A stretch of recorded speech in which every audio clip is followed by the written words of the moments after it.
We motivate or move ourselves to do what benefits us every day. This begins when we wake up to an alarm because we need to be somewhere at a particular time. We may shower in cold water. We may exercise on a bike before we eat breakfast and have a cup or two or three of coffee. It varies what people do in the morning depending upon their motivations. Welcome to CTS Sales Profile Solutions, where we explore the fundamental leadership strategies for recruiting and coaching the very best salespeople in the world. We hear a lot about how to motivate other people, but have you ever stopped for a moment to realize it's something we can't do? We can't motivate people.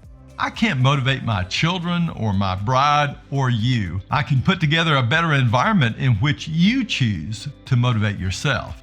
I can also put together a culture that might be uninteresting, even toxic, and make you want to leave, to move yourself away from me. A rep's motivation to hit a sales target will come from one of three sources, and the first two are the most prevalent among top reps: competition and money. We can see competitiveness in a person's background, often in sports, but not always. Those who compete want to win, to beat others, to see themselves at the top of a chart or a sales board or a ranked order. Sometimes we see this in people with a higher social drive and in those who have a high need for recognition. In our research, we found that 25% of top salespeople identify as having this competitive trait. They are always watching sales boards and looking for what the top are doing and how they rank alongside of them. The rest of the top reps are usually motivated to earn a certain amount of money for a specific reason. The reasons vary, but they drive themselves and monitor their sales to arrive at or beyond a certain number. I remember one top rep in a wireless company who said he needed to make $10,000 each month. I asked him why, and he was just as quick with his answer: to take care of his family and provide for his two daughters and their needs. These are the two main motivators that we have seen for years in our work with thousands of companies and tens of thousands of salespeople: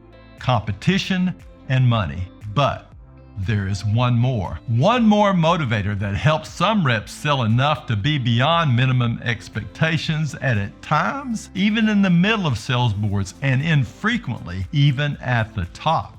A conscientious person who wants to meet the expectations of those who lead them. These are the hard-working, honest, and responsible types who do the expected sales activities for the benefit of their company and to help their customers. Oftentimes in the CTS sales profile, we see them with a low independent spirit and a high need to be a part of a team, to do their part without a lot of recognition. But they need those who lead them to provide clear expectations for them, not just results, but the sales process steps, the amount of certain sales appointments to hold, skills training, and the sales tools they will use, like a set of open-ended questions. Usually these reps have a cognitive level that's pretty high and quick understanding of their products and services, but not always. Sometimes they have reached the minimum sales expectations because of their hard work. This has also occurred from being allowed to grow over a long period of time in cultures that do not demand instant adherence to minimum sales results. The best of these even slowly build a customer base. This does mean that these cultures have produced enough profit to allow this slow growth to minimum standards. It means that their companies are a little more lenient with results. They are not as fast on the trigger to cut someone loose. For very large retail companies, it could mean that they've recruited reps who seem to feel the need for people in the stores. Then some, over time, have managed to reach the middle of their batting orders. So here's what this means to our recruiting the very best people for our sales teams.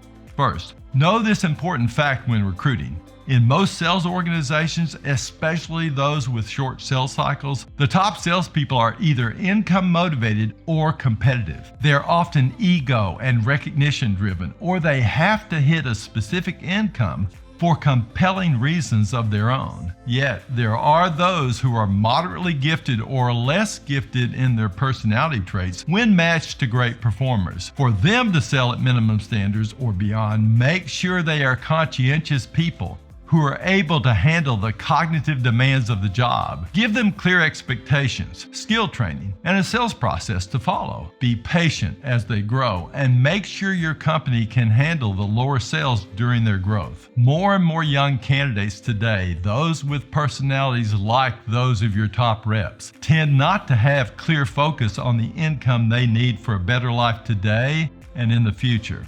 If they are not competitive, they will need your coaching in this area for the motivation to access their talents and to achieve sales goals. Thanks for joining us today. I know you will structure into your screening and interviews the steps and questions that discover the motivational level of your candidates. Please reach out to us if we can help you with this, and we'll see you next week.